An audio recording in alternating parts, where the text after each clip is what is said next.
Approchez, approchez, asseyez-vous. Nous partons dans un voyage à travers l'espace et le temps pour nous retrouver en l'an de grâce 1987. En ces temps reculés, les figurines et les paquets de clopes n'étaient qu'à vivre en l'unité. Nous étions jeunes et libres, pleins d'espoir en ce nouveau millénaire qui s'annonçait fabuleux. Est-ce la cause de ce qu'est devenu notre monde aujourd'hui? Je ne le pense pas. Mais les spécialistes anglais découvrirent cette année-là un univers où il n'y avait que la guerre. Univers très loin de la quiétude et de l'insouciance qui remplissaient nos existences. L'humanité avait prospéré et étendu son empire sur la Voie lactée. Elle tentait de survivre aux mille et un dangers que représentaient les orques ou les Genestealers, les Eldar ou les forces démoniaques du War. Ils compilèrent leurs découvertes dans un ouvrage sacré, la première édition de Warhammer 40 000, connue aujourd'hui sous le nom de Rogue Trader. L'édition en édition, Warhammer 40 000 a peu à peu perdu de sa saveur initiale, un peu comme le Big Mac n'est plus aussi savoureux qu'à l'époque des emballages en polystyrène.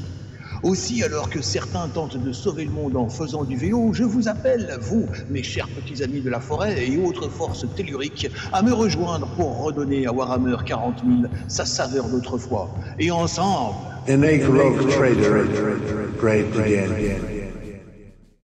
Deuxième partie. Le boss. Mes chers petits amis de la forêt, soyez les bienvenus dans cette nouvelle vidéo au cours de laquelle, comme promis la dernière fois, je vais m'occuper de mettre en couleur le boss de l'unité, la première unité de l'armée Blood Axe de Roadbull, mon chef orc des années 90. Et pour ça, eh bien, je reprends à peu près les mêmes codes couleurs, hein. Une unité doit avoir de l'unité.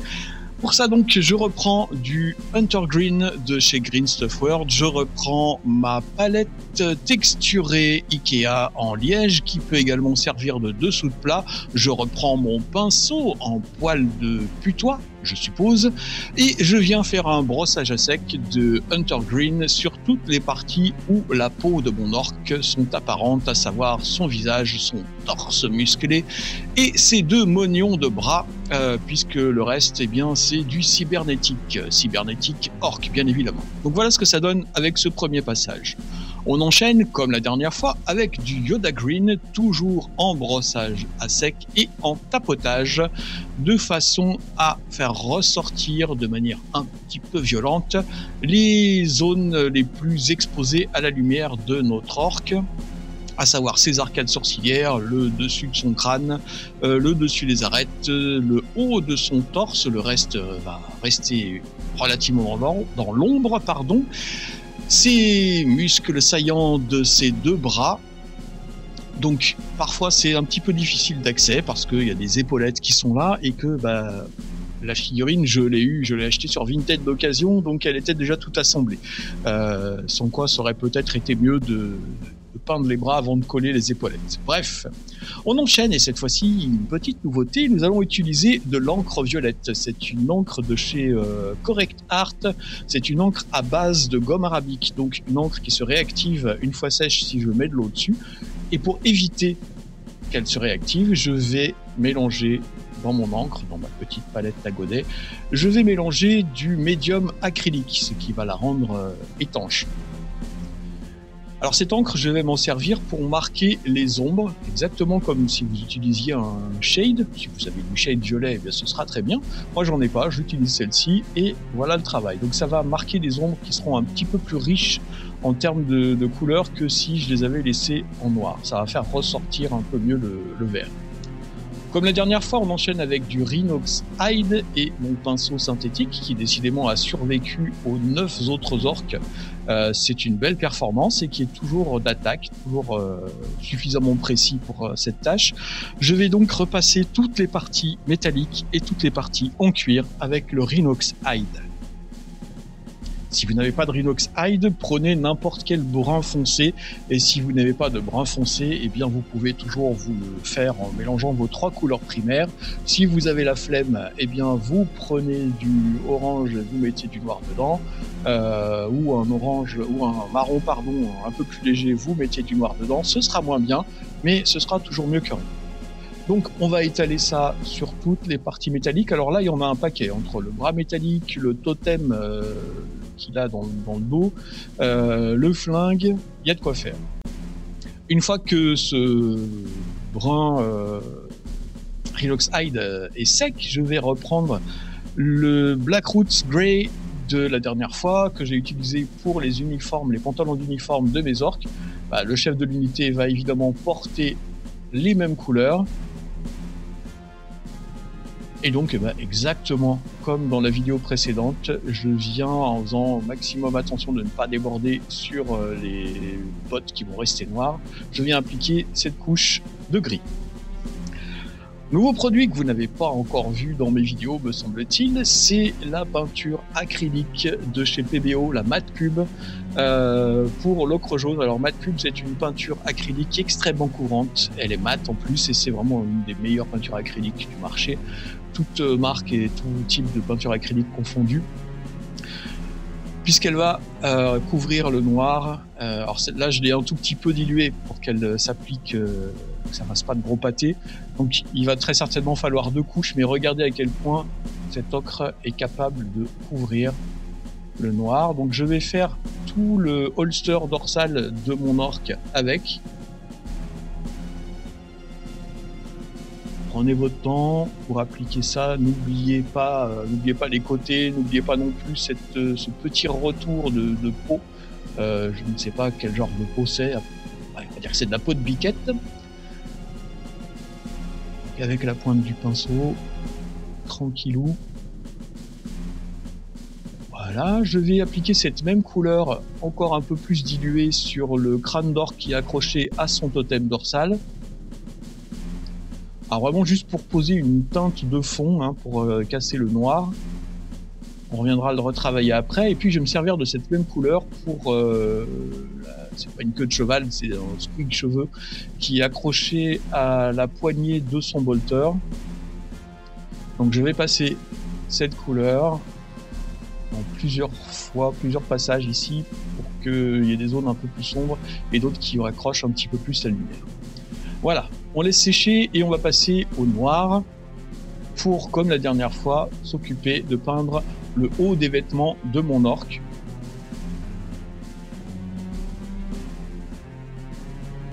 Donc je vais recouvrir essentiellement toutes les zones qui sont verdies lors du brossage à sec pour la peau, histoire de cleaner un petit peu tout ça, de faire en sorte que le vêtement ne se confonde pas avec la peau. Donc c'est uniquement sur ces zones, comme ici, là, un petit peu délicates, que je vais venir couvrir, sachant que le reste du vêtement, il est déjà noir, donc ça sert à rien de venir peindre du noir sur du noir. Ce serait une perte de temps. Voilà. On n'oublie pas le col. Faites attention, regardez bien votre figurine sous toutes les coutures de façon à n'oublier aucune zone. Alors on peut toujours revenir après, mais c'est toujours embêtant de refaire machine arrière. Donc prenez votre temps, vérifiez bien. Bon, là je crois que je suis pas mal. On va s'occuper des zones blanches de notre figurine avec du Whitecap Beige de chez Green Stuff World. Donc pour ça, c'est pas vraiment un blanc, c'est un blanc cassé. Je vais donc peindre son pagne avec cette couleur. Donc là, il va très certainement me falloir 2 couches pour obtenir quelque chose d'uniforme. Prenez bien votre temps parce qu'il y a tout un tas de zones qui sont très très proches de la couleur du pantalon et on va essayer de ne pas faire de taches dessus.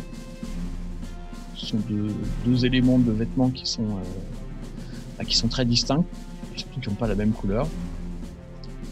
Toujours avec la même couleur, je viens travailler et mettre un peu plus en évidence les détails du crâne d'orc qui est accroché sur le totem. Donc on va marquer les arcades sourcilières, l'arête du nez, les dents, et puis en diluant un tout petit peu plus et en tapotant, je viens poser des zones de lumière sur le sommet de ce crâne.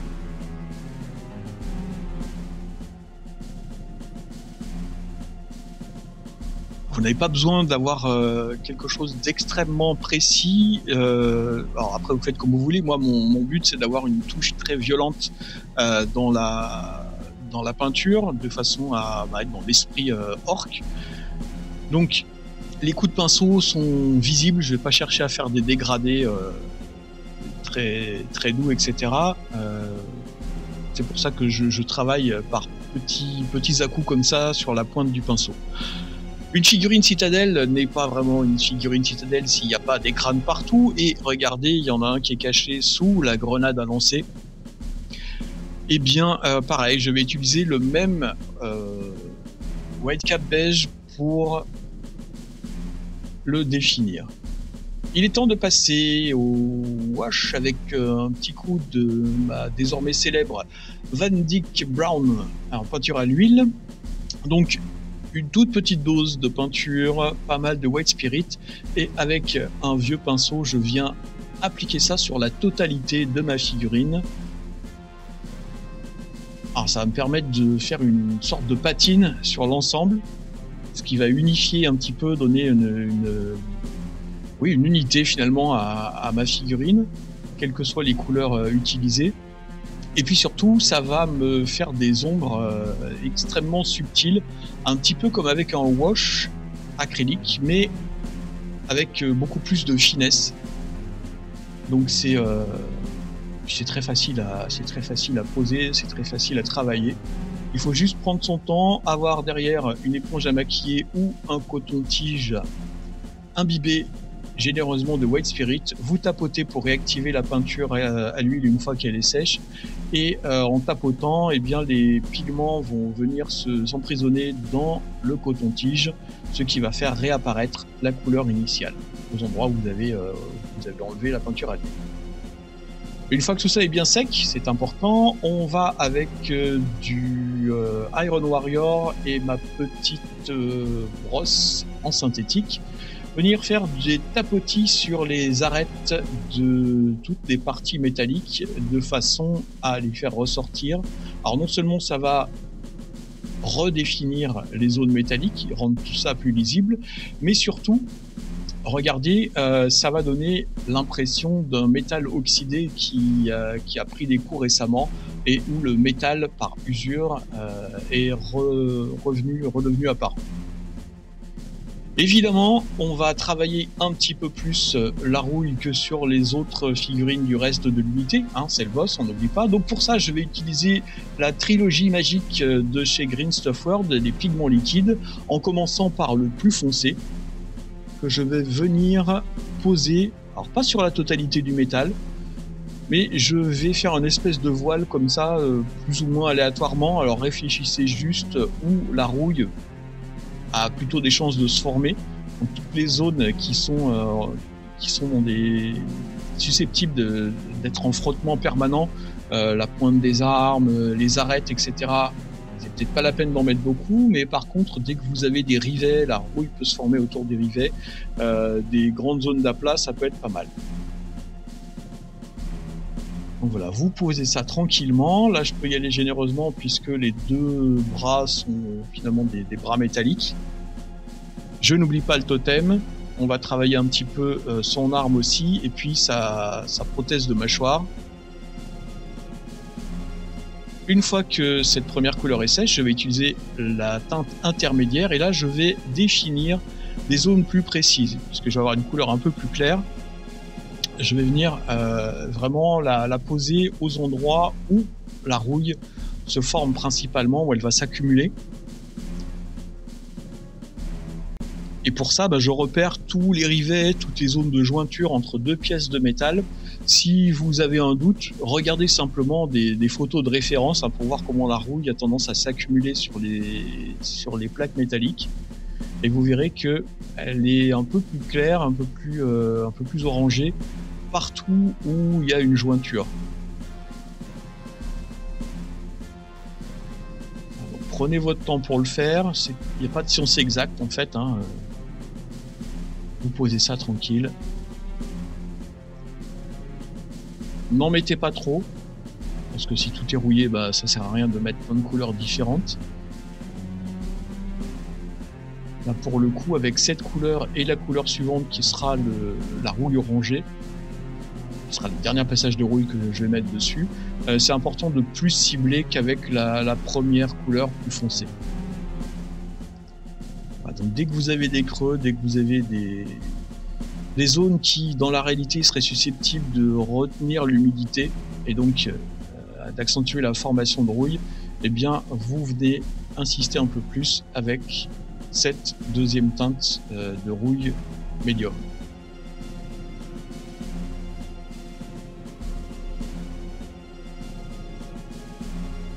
Voilà ce que ça donne à cette étape.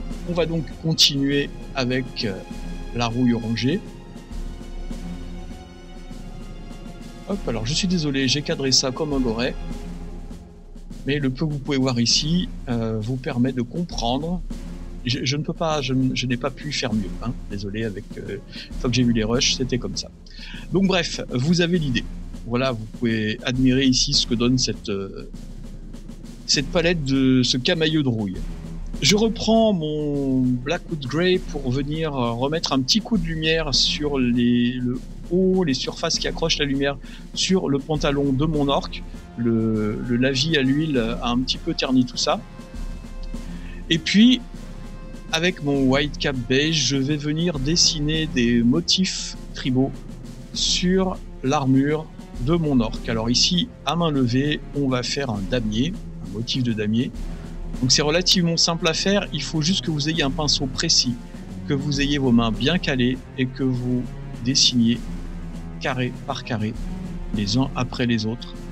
Commencez par poser une forme et puis vous venez préciser les angles, comme je le fais ici. Là j'ai rien ralenti, rien accéléré, c'est la vitesse réelle. Vous pouvez peut-être aller un peu moins vite si vous débutez.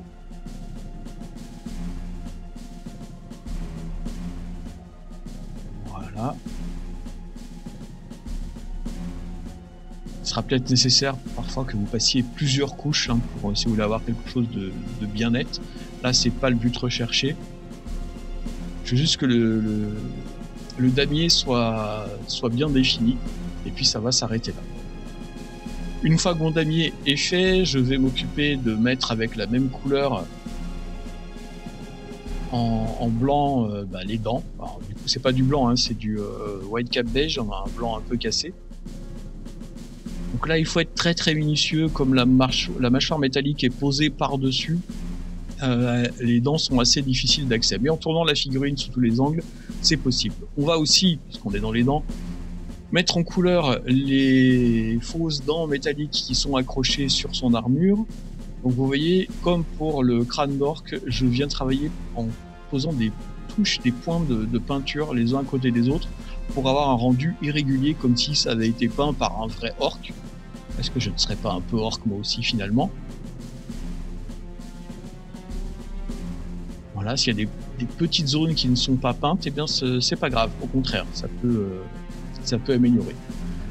À l'arrière, vous pouvez remarquer un idéogramme de dents orc. Là pareil, on va par petites touches venir simuler une peinture un peu ancienne, un peu écaillée, rongée par la rouille. Vous pouvez faire ça avec une éponge aussi, mais j'aime bien le faire au pinceau, ça me permet de maîtriser un peu plus les endroits où la peinture est restée et les endroits où la rouille est venue l'attaquer. On n'oublie pas le motif sur sa ceinture, toujours avec la même technique, par petits points. Et puis on va venir poser une lumière sur le pagne de son pagne, voilà. Tout simplement avec toujours la pointe du pinceau, on va faire des petites lumières sur les zones qui sont censées accrocher cette lumière. On s'attaque au crâne sous la grenade. Pareil, vous voyez qu'on a plusieurs nuances finalement de gris beige comme ça qui vont mettre en valeur ce petit crâne sous la grenade. Même chose ici, je viens éclaircir les bordures en éclaircissant bien ce qui est en haut, et plus on descend, plus on va avoir des éclaircissements qui seront petits. Allez, il est temps de nous refaire ce petit motif si sympathique de camouflage sur le pantalon de mon boss orc. Donc pour plus de précision, je vais pas trop m'attarder ici dessus, je vous renvoie à la vidéo précédente où la technique est détaillée. Mais retenez simplement que on utilise ici un pinceau extrêmement précis. Là vous voyez que j'ai ressorti la martre. On passe du blanc et ensuite on vient à l'intérieur faire le même motif plus petit au centre avec du noir. Si vous voulez utiliser d'autres couleurs, vous pouvez utiliser d'autres couleurs. Moi, c'est la teinte de mon unité et très certainement de toute mon armée, du gris, du noir, du blanc. Donc, je reste sur ces colorations.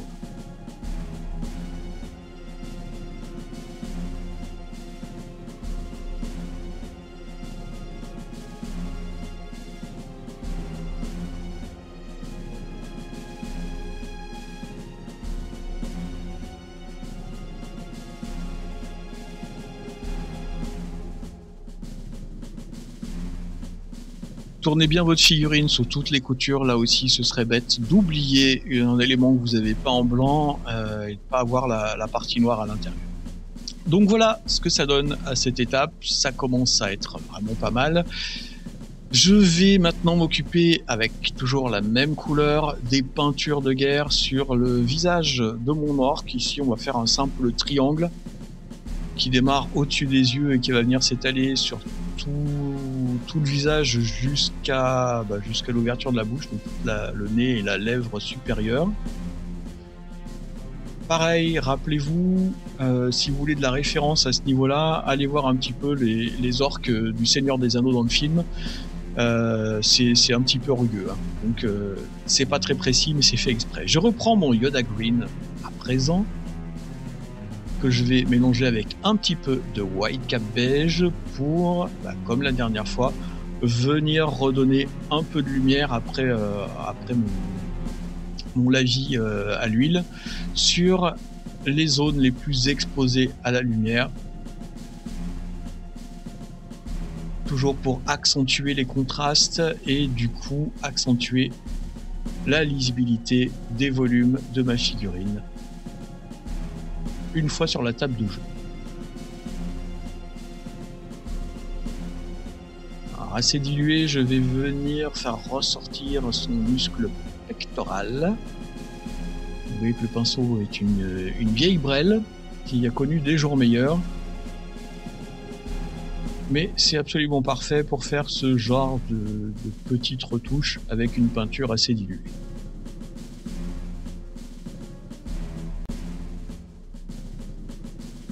Alors vous remarquez qu'on n'est pas toujours très précis dans cette technique grimdark. L'idée en fait c'est quand même essentiellement le volume, la figurine elle-même qui va peindre. C'est elle qui va permettre de définir les zones et je pose simplement des couleurs dessus. Allez, un petit coup de terre de sienne brûlée à l'huile, comme la dernière fois. Donc plus dilué que le Van Dyck et je viens, pareil, l'étaler sur toute la figurine. On la tire vraiment, alors vous voyez que ça donne un aspect rouillé encore plus sur toutes les parties peintes en blanc cassé. Donc ça c'est assez magique. Bon, ça me gratte, alors je me gratte et je continue parce qu'il ne faut pas s'arrêter en si bon chemin.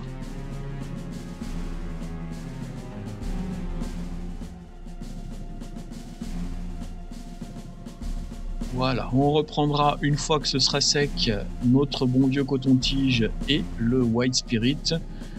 Et même chose que pour le Van Dyck Brown, on vient ici tapoter pour enlever les excès, ce qui fait ressortir les teintes qui étaient juste en dessous.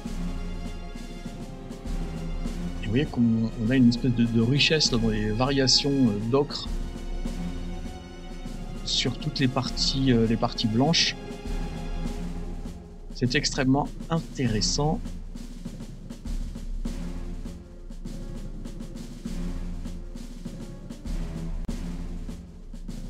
Et ça donne un voile de chaleur sur la totalité de la figurine sans forcément la barbouiller en orange. On vient retoucher les arêtes encore une fois avec du Boltgun métal ou avec du Iron Warrior selon ce que vous avez ou n'importe quelle couleur métallique un petit peu foncée. Donc là c'est juste pour réactiver un petit peu parce que les deux wash à l'huile ont un peu terni tout ça. Donc voilà, on va remettre certains éclats. Donc avec ces différents wash et ces différents réaux d'arêtes, vous avez vraiment une variété d'usure sur les zones métalliques qui est intéressante.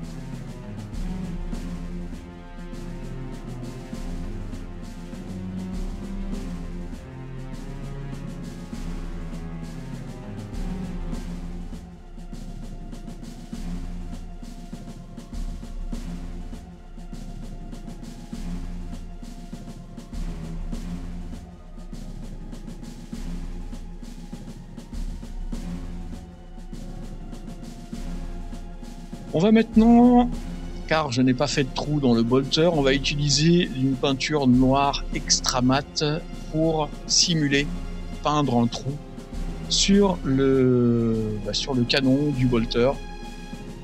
Donc pour ça c'est très simple, vous prenez un pinceau relativement fin et précis, vous prenez du noir que vous diluez un petit peu et vous venez dessiner un rond à l'intérieur du canon.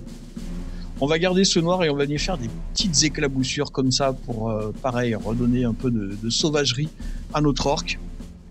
On ne sait pas trop ce qui lui aura giclé dessus, mais c'est stylé.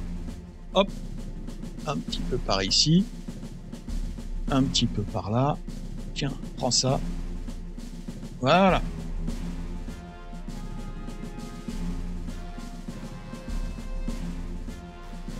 Et une fois que tout ça est fait, une fois que, comme la dernière fois, j'ai passé un peu de poussière et de sable avec le pastel sec. Alors, si vous n'avez pas vu la vidéo précédente, allez la voir. Hein, y a plein de choses que je vous ai pas remontré ici. Mais voilà donc mon boss orc qui est terminé. Le socle est fait exactement comme la dernière fois et le voici au cœur de son unité. Tout le monde chante Here we go, here we go. Ils sont pas mal, ça fonctionne bien. Merci d'avoir suivi cette vidéo, j'espère qu'elle vous aura plu. Je vous souhaite de passer une bonne fête de fin d'année car on ne se revoit pas avant l'année prochaine. N'oubliez pas de vous abonner à cette chaîne, n'oubliez pas non plus de mettre un petit pouce en l'air si cette vidéo vous a plu, si vous avez des commentaires à faire, la page des commentaires est juste en dessous, et puis je vous fais des grosses bises, portez-vous bien, peignez bien, jouez bien, et à la prochaine les copains.